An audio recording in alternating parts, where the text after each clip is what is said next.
Bismillahirrahmanirrahim. Assalamualaikum warahmatullahi wabarakatuh. Waalaikumsalam warahmatullahi wabarakatuh.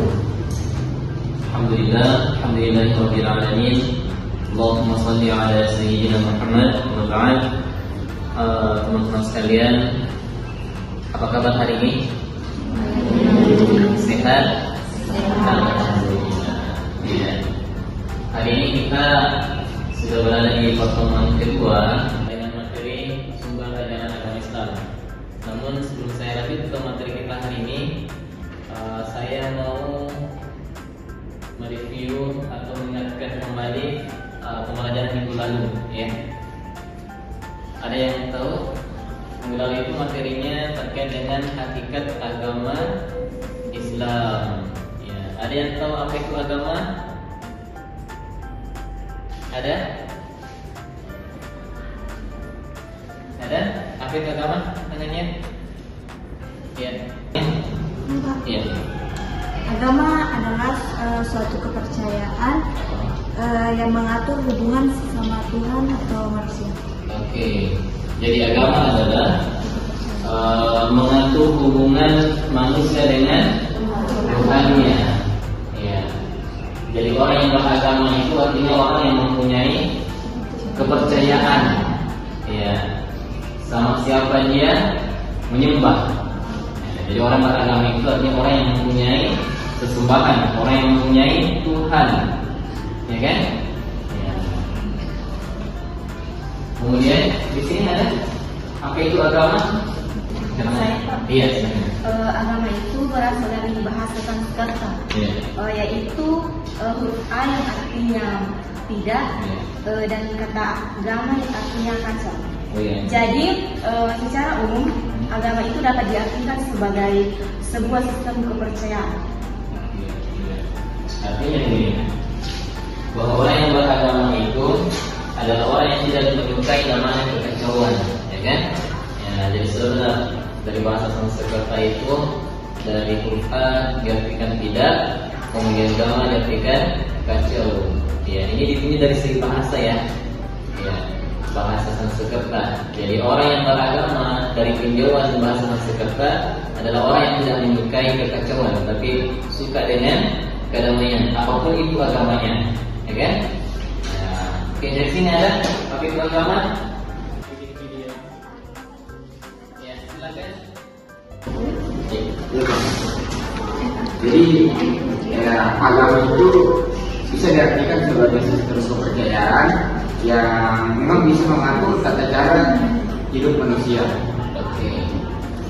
Jadi agama bisa diartikan sebagai aturan, ya, untuk mengatur manusia, baik itu dalam hablum minallahnya, hubungannya terhadap Allah maupun hubungannya terhadap sesama manusia. Iya, itu dia agama. Namun kemarin kita bahas agama Islam, ya kan? Oke. Apa itu Islam atau apa itu agama Islam? Ingat?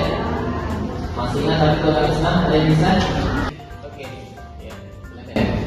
Islam itu agama yang mengajarkan tentang keesaan Allah Subhanahu wa taala kepada ajaran Nabi Muhammad SAW, dan juga agama itu menekankan pentingnya iman, ibadah, dan akhlak yang baik dalam kehidupan.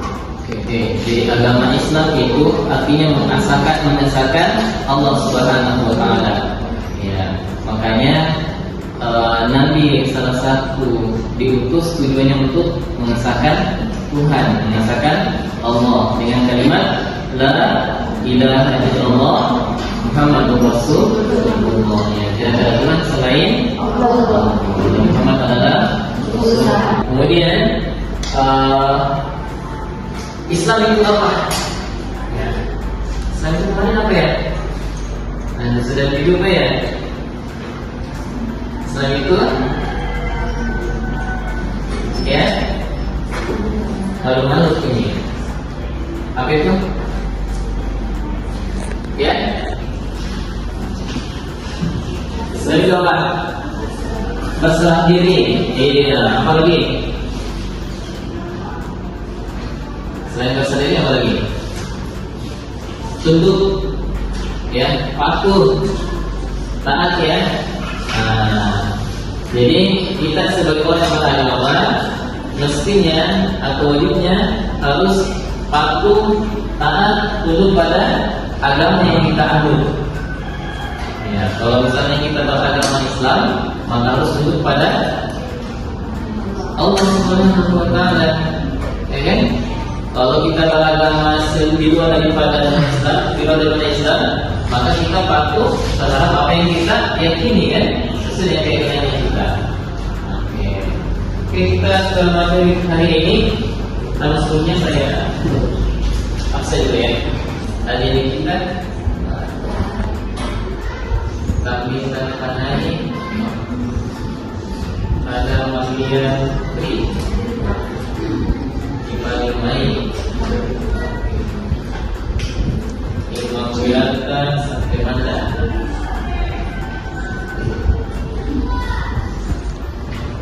Ada di Sufiani, ada Wiani Tampo, Sylvia Saputri, Muhammad Ali,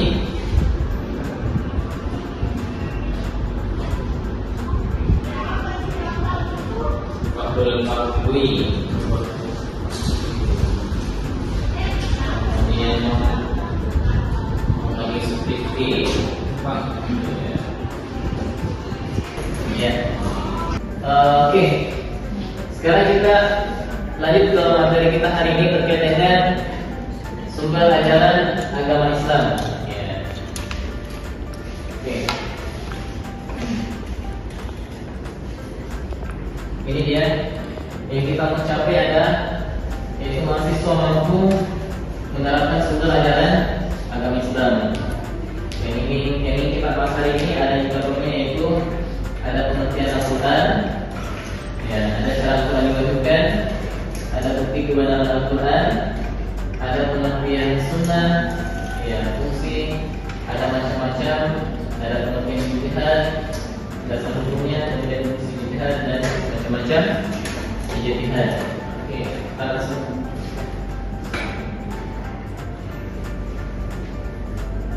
Oke, ini sampai yang tahu apa itu Al-Quran? Silakan. Baik Pak, Al-Quran itu merupakan sebuah kitab suci dan pedoman hidup bagi umat Islam yang berisi tentang akidah, syariat, dan akhlak serta petunjuk hidup untuk kebahagiaan dunia dan akhirat. Oke.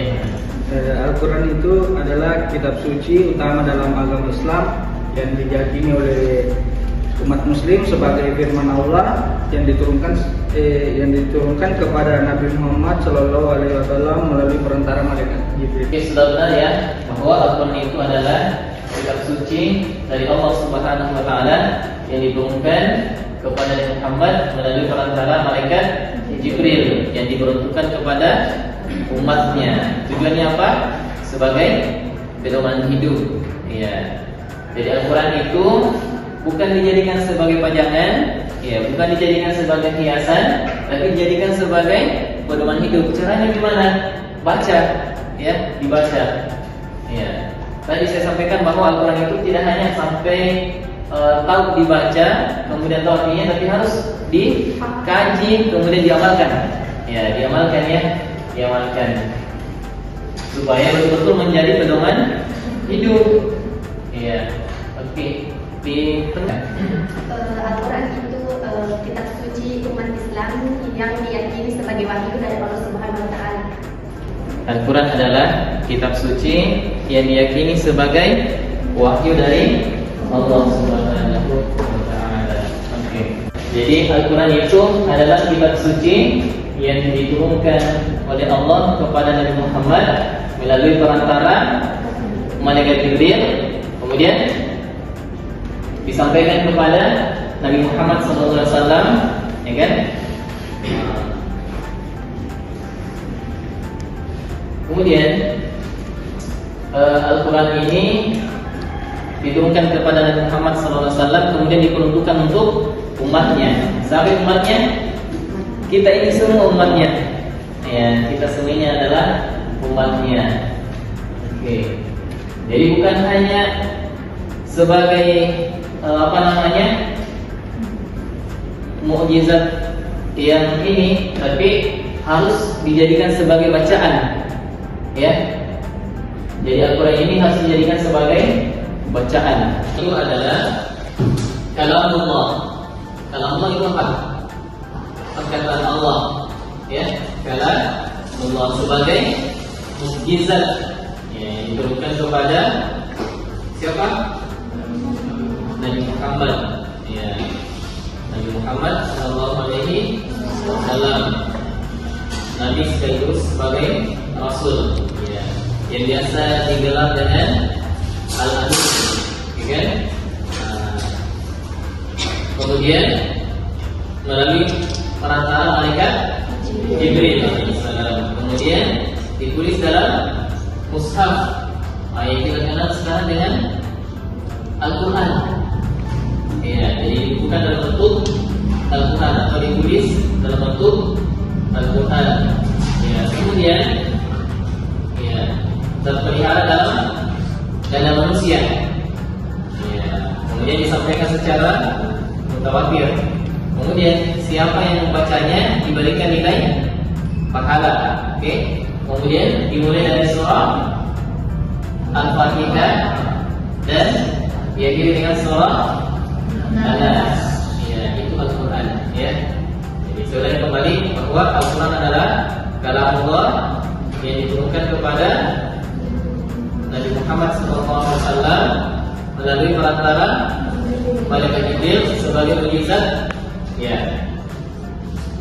Jadi melalui perantara malaikat Jibril, kemudian diperuntukkan untuk siapa? Untuk umatnya, ya, kita semua manusia, ya. Kemudian terpelihara, ya, atau dihafal kita. Makanya Al-Quran itu bisa dihafal, ya. Ya. Kalau saya tanya, ya, saya tanya juga, kalau di agama lain bisa nggak, maksudnya ada nggak yang menghafal kitabnya? Ayat-ayatnya saja. Oke. Jadi yang dihafal cuma ayat-ayatnya, ya. Tidak sampai hafal satu kitab itu. Tidak ada, ya. Oke. Tapi kalau kita di Islam, Al-Quran itu memang kita hafal, ya. Maka Al-Quran itu tidak bisa diragukan lagi, ya kan? Tidak bisa diragukan. Itu adalah kalamullah yang diturunkan kepada Nabi Muhammad melalui perantara malaikat Jibril alaihissalam, ya. Kemudian diturunkan kepada umatnya Muhammad, ya, dijadikan sebagai pedoman hidup, ya. Oke. Al-Quran ini, ya, ini selain untuk dihafal, dijaga kemurniannya di dalam hati manusia, dalam dada manusia, juga Allah sudah menjanjikan, memang, ya, menjanjikan bahwa Al-Quran ini adalah tidak ada keraguan di dalamnya, ya. Maka kita sebagai orang Islam, sebagai orang yang menganut agama Islam, harus yakin bahwa Al-Quran itu adalah kitab suci dari Allah dan tidak ada rekayasa manusia, ya. Tidak ada rekayasa manusia. Ini langsung dari Allah. Coba dilihat di surah Al-Baqarah itu, di ayat kedua mengatakan bahwa zalikal kitab la raiba fihi hudan lil muttaqin, ya. Bahwa zalikal kitab, ini kitab artinya Al-Quran yang dimaksud, la raiba fihi, la raiba fihi, tidak ada keraguan di dalamnya. Hudan lil muttaqin, petunjuk bagi orang-orang yang bertakwa. Oke. Kemudian, ya, orang-orang yang mau memasukkan Al-Quran ini, Allah memberikan dia peringatan, bahkan menantang dia, ya. Siapa yang bisa membuat Al-Quran, ya. Al-Quran ini salah satu kemukjizatannya Allah yang langsung menjaganya, ya, menjaga kemurniannya. Oke. Ada yang bisa buka surah Al-Isra ayat 88. Ada yang bisa membacakan? Ya, Pak. Ya. Katakanlah, sesungguhnya jika manusia dan jin berkumpul untuk membuat yang serupa dengan Al-Quran, mereka tidak dapat membuat yang serupa dengannya, sekalipun mereka saling membantu satu sama lain. Ya. Ya, jadi itu salah satu bentuk kemujizatan Al-Quran, bahwa Al-Quran itu betul-betul yang menjaga itu bukan manusia, tapi Allah yang menjaganya, ya kan? Jadi sudah jelas, ya Allah menantang siapapun yang ingin ya membuat Al-Quran atau membuat kitab ya selain daripada kitab Al-Quran, atau ada yang mau menyamai kitab selain ya atau menyamai kitab Al-Quran. Nah, di sini Allah memastikan ya bahwa sesungguhnya jika manusia pun dan jin berkumpul untuk membuat yang serupa dengan Al-Quran, mereka tidak akan dapat membuat yang serupa dengannya. Ya, sekalipun mereka saling membantu. Ya, jadi memang Al-Quran ini sangat luar biasa kemuliaannya, sampai Allah yang langsung menjaga kemurniannya. Ya. Kemudian kita lanjut ya.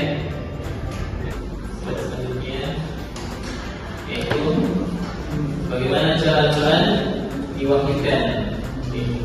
Bagaimana cara Al-Quran diwahyukan? Ada yang tahu cara Al-Quran diwahyukan? Oke, ya, silakan. Cara Al-Quran diwahyukan itu Al-Quran diturunkan kepada Nabi Muhammad SAW dalam dua fase. Yang pertama itu secara keseluruhan dari Lauhul Mahfuz ke Baitul Izza di langit dunia, kemudian secara bertahap ke bumi. Turunnya Al-Quran ini berlangsung selama 23 tahun. Sudah benar bahwa Al-Quran itu diturunkan dengan dua fase, yaitu Al-Quran diturunkan secara keseluruhan ke Lauhul Mahfuz, ya, langit dunia, ya. Jadi di situ, jadi Al-Quran itu dari Allah secara keseluruhan ke Lauhul Mahfuz, ya. Nanti dari Lauhul Mahfuz, di situ baru diangsur-angsur turun secara berangsur-angsur ke bumi, ke Rasulullah Muhammad SAW sesuai dengan apa yang menjadi kebutuhan Nabi pada saat itu. Ya.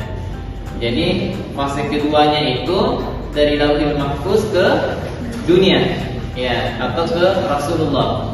Nah, jadi yang pertama dari Allah ke Lauhul Mahfuz itu secara keseluruhan.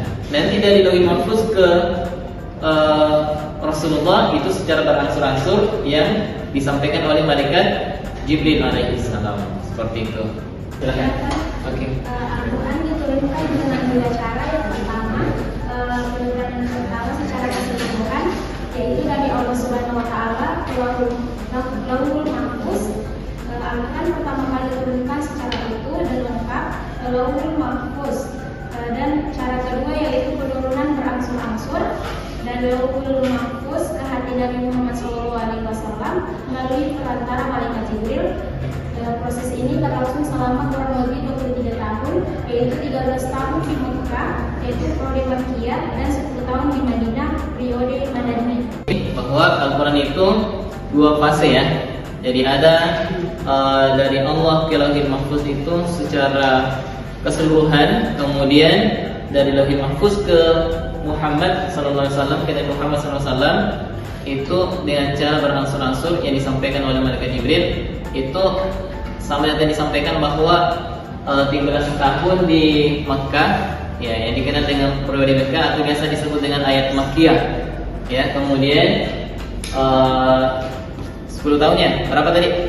10 tahun ya ke di Madinah, ya, atau yang biasa disebut dengan ayat Madaniyah. Jadi ayat yang turun di Makkah itu disebut dengan ayat Makkiyah. Makanya biasanya di surat-surat pendek itu di juz 30 itu kebanyakan ayat-ayat Makkiyah. Ya, artinya ayat Al-Quran itu turun di Mekah. Ya. Kemudian ada juga namanya ayat Madaniyah. Nah, ini ayat yang turun di Madinah setelah Nabi hijrah dari Mekah ke Madinah. Ya, makanya biasanya kalau ayat-ayat Madaniyah itu dikenal dengan ayat-ayatnya itu panjang, surah-surahnya itu panjang. Beda dengan ayat Makkiyah. Ayat Makkiyah itu surah-surahnya pendek. Ya, begitu. Oke, dari sini ada? Ada dari sini? sekarang ini. Ya, silakan.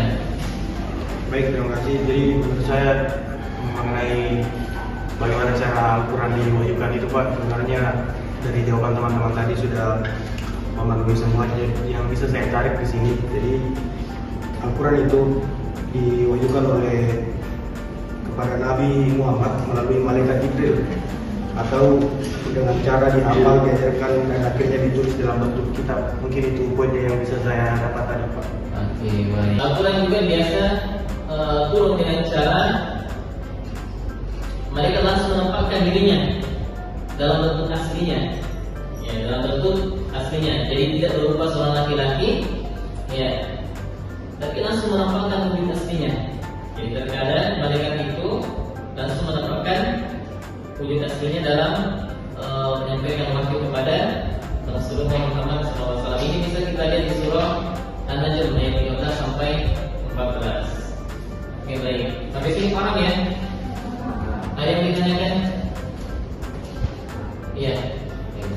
Yang tadi kita jelaskan itu cara Nabi Muhammad menyampaikan menerima wahyu itu ada 4, yaitu bunyi lonceng, sama bentuk malaikat, secara langsung dan dalam bentuk wujud manusia, sama dalam bentuk yang benar. Tapi yang saya dapat dari sini Pak, ada juga wahyu langsung dari Allah. Bagaimana pendapatnya yang menggunakan ini terkait wahyu langsung dari Allah? Bagaimana bentuk wahyu itu langsung diturunkan kepada Rasulullah yang tidak melalui yang 4 cara tadi itu. Iya, oke. Itu satu pendapat juga. Tapi perlu kita luruskan bahwa Al-Quran itu diturunkan ya dengan 4 tadi caranya, dengan 4 cara tadi. Jadi walaupun ada yang berpendapat bahwa Al-Quran itu langsung Allah yang turunkan kepada Nabi. Maksudnya itu ketika Nabi dalam keadaan Isra Mi'raj. Di situ Allah langsung memberikan wahyu kepada Nabi tanpa melalui perantara malaikat Jibril. Tapi pada umumnya wahyu ini, Al-Quran ini turun secara berangsur-angsur melalui perantara malaikat Jibril itu. Poin selanjutnya yaitu apa fungsi Al-Quran? Ada yang tahu apa fungsinya Al-Quran? Apa itu fungsi Al-Quran? Apakah ya? Silakan. Fungsi Al-Quran itu memiliki beberapa fungsi bagi umat Islam. Di antaranya itu yang pertama sebagai petunjuk hidup atau Buddha, pembeda antara yang benar dan yang salah atau furqan, dan obat penawar bagi penyakit hati atau syifa dan rahmat bagi seluruh alam. Satu fungsi daripada Al-Quran adalah sebagai petunjuk bagi manusia, hudan linnas, ya, sebagaimana di Al-Quran dijelaskan Syahrul Ramadan alladzi unzila fihi al-Quran hudan linnas, ya, bahwa Al-Quran itu diturunkan di bulan Ramadan, ya, hudan linnas, petunjuk bagi manusia, ya. Oke, masih ada apa itu fungsi Al-Quran? Ya, silakan. Ya. Baik Pak, fungsi Al-Quran sangat luas karena yang merupakan pedoman utama umat Islam. Merupakan pedoman utama. Oke. Jadi sama ya antara hudan linnas, ya, apa pedoman dengan petunjuk, ya, sama ya. Ya. Jadi memang Al-Quran adalah pedoman bagi umat manusia, ya, khususnya bagi orang yang beragama Islam. Masih ada fungsi Al-Quran? Iya, sini. Iya. Jadi fungsi Al-Quran salah satunya itu sebagai obat atau syifa untuk menyembuhkan penyakit hati dan memberikan ketenangan jiwa.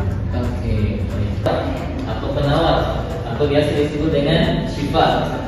Itu sudah dijelaskan Al-Quran bahwa wa nunazzilu minal Qur'ani ma huwa shifaa'un. Ya, jadi Al-Quran itu diturunkan memang sebagai syifa, obat penawar, ya. Ya, jadi kalau ada yang lagi sakit, ya, mestinya, ya, salah satu ikhtiarnya adalah membaca Al-Quran. Ya, apalagi yang terkait dengan penyakit hati. Jika ada orang yang lagi galau sebenarnya, ya, yang punya masalah, salah satu obat penenang hati, penenang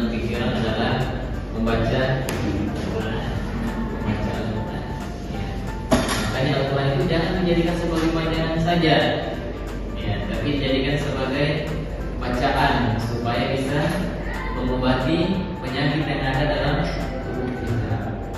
Ya. Termasuk juga sebenarnya ada sekalian, ya. Surah Al-Fatihah itu yang kita baca, yang sering kita baca itu bisa jadi obat, ya kan? Ya. Tinggal kita membaca, kemudian kita berkatnya sembuhkan yang sakit. Ya, itu bisa jadi obat seperti itu.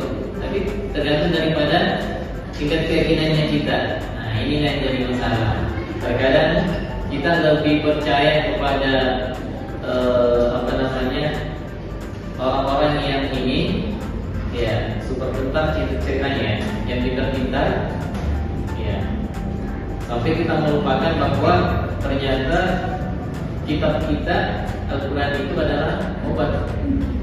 Ya, jadi fungsi Al-Quran itu diantaranya adalah tadi ada pedoman atau petunjuk bagi manusia. Ya, kemudian ada juga sebagai sumber pokok ajaran Islam.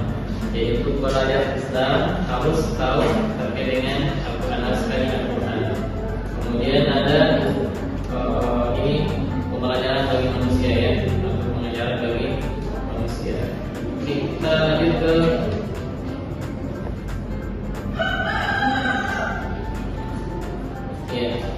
bukti kebenaran Al-Quran. Ada yang tahu apa bukti kebenaran Al-Quran? Dari sana ada? Beberapa bukti kebenaran Al-Quran itu ada beberapa. Yang pertama itu konsistensi dan kemurnian. Al-Quran itu tetap terjaga dan tidak berubah sejak pertama kali dibagikannya. Yang kedua itu prediksi ilmiah. Al-Quran mengandung pengetahuan ilmiah yang akurat dan sesuai dengan penemuan modern. Yang ketiga itu kebijaksanaan dan petunjuk. Al-Quran memberikan pedoman hidup yang bijak dan relevan untuk berbagai aspek kehidupan. Dan yang terakhir itu mukjizat bahasa. Al-Quran memiliki keindahan bahasa dan struktur yang unik menantang para penulis Arab pada masanya. Salah satu bukti kebenaran Al-Quran. Jadi walaupun Al-Quran sepintas secara bahasa sama dengan bahasa Arab, tapi tidak, beda, ya. Jadi Al-Quran itu bukan bahasa Arab, tapi bahasa Al-Quran, ya. Jadi walaupun salahnya sama bahasa Arab, tapi beda susunannya, ya. Jadi Al-Quran tetap bahasa Al-Quran yang digunakan. Ya, makanya ketika orang Arab ditantang untuk membuat suatu Al-Quran, makanya tidak bisa. Ya, atau orang-orang yang dahulu ditentang untuk membuat satu Al-Quran semisal pun, maka tidak bisa walaupun dia orang Arab. Ya, karena Al-Quran itu bukan berbahasa Arab, ya, tapi berbahasa Al-Quran. Walaupun kelihatannya adalah bahasa Arab, tapi bukan bahasa Arab yang digunakan. Oke, tapi bahasa Al-Quran. Oke, masih ada ya? Ada? Dari sini mungkin ada? Ya, ada. Salah satu bukti kebenaran Al-Quran itu tidak bisa ditandingi, di mana gaya bahasa Al-Quran begitu sempurna dan tidak dapat ditiru meskipun oleh sastrawan Arab terbaik. Seperti yang Bapak tadi jelaskan itu dalam surah Al-Isra ayat 88, yang artinya yang dapat diartikan itu jika manusia dan jin berkumpul untuk membuat yang serupa dengan Al-Quran ini, mereka tidak akan mampu. Kebenaran Al-Quran itu diantaranya adalah adanya ini, ya. Apa ini? Apa ini? Data surya, ya. Ya, contohnya bumi itu, ya, bumi, ya, itu berotasi mengelilingi matahari selama 24 jam dan berevolusi selama 365 hari. Dan ini menjadi acuan hari dan tahun kalender Masehi. Ya, namun Al-Quran lah yang lebih dahulu menjelaskan ini sebenarnya. Ya, itu ada di surah Al-Anbiya. Ya, yang artinya, dan dia yang telah menciptakan malam dan siang, matahari dan bulan masing-masing dari keduanya itu beredar di dalam garis edarnya. Kemudian, ya, dan matahari berjalan di tempat berjalannya. Ya, demikian ketetapan yang Maha Perkasa lagi Maha mengetahui. Dan telah kami tetapkan bagi bulan manzilah-manzilah, ya, sehingga setelah dia sampai ke manzilah yang terakhir, kembalilah dia sebagai bentuk tanah yang kuat. Tidaklah mungkin bagi matahari mendapatkan bulan, dan malam pun tidak dapat mendahului Ya, dan masing-masing beredar pada garis edarnya. Kemudian bukti kebenaran yang kedua adalah apa ini? Penciptaan manusia atau ini apa ini? Biologi ya? Iya. Kalau yang kita kenal dalam proses penciptaan manusia itu terbagi berapa tahap? Di biologi apa? Ada 3 tahap ya? Ada tahap praembrionik, ada embrionik, ada embrionik. Ada embrionik, ada fetus, ya kan? Praembrionik itu dimulai dari ketika sperma berkembang menjadi zigot, kemudian membentuk organ sebagai embrio, dan fetus itu selama kehamilan. Ini jelaskan ya bahwa apakah manusia mengira akan dilihatkan akar lurus ya, bukan kayak hanya seperti mani yang dikatakan. Artinya bahwa kita ini manusia ya berasal dari setitik air mani ya. Kemudian air mani itu kami jadikan segumpal darah. Ya. Lalu segumpal darah itu kami jadikan segumpal daging, dan segumpal daging itu kami jadikan tulang belulang. Lalu tulang-tulang itu kami bungkus dengan daging. Kemudian kami jadikan yang masuk ke bentuk lain. Itu salah satu bukti kebenaran Al-Quran. Kemudian yang ketiga adalah ini, apa itu? Apa itu? Gunung ya? Iya, gunung sebagai pasar bumi. Iya. Dalam ilmu geologi menyebutkan bahwa gunung ini merupakan penyeimbang dari goncangan bumi. Oke? Ya, jadi gunung ini merupakan ya penyeimbang bumi ya dari goncangan. Ya, gunung itu terbentuk dari tumbukan dan lempengan raksasa ya pada bumi.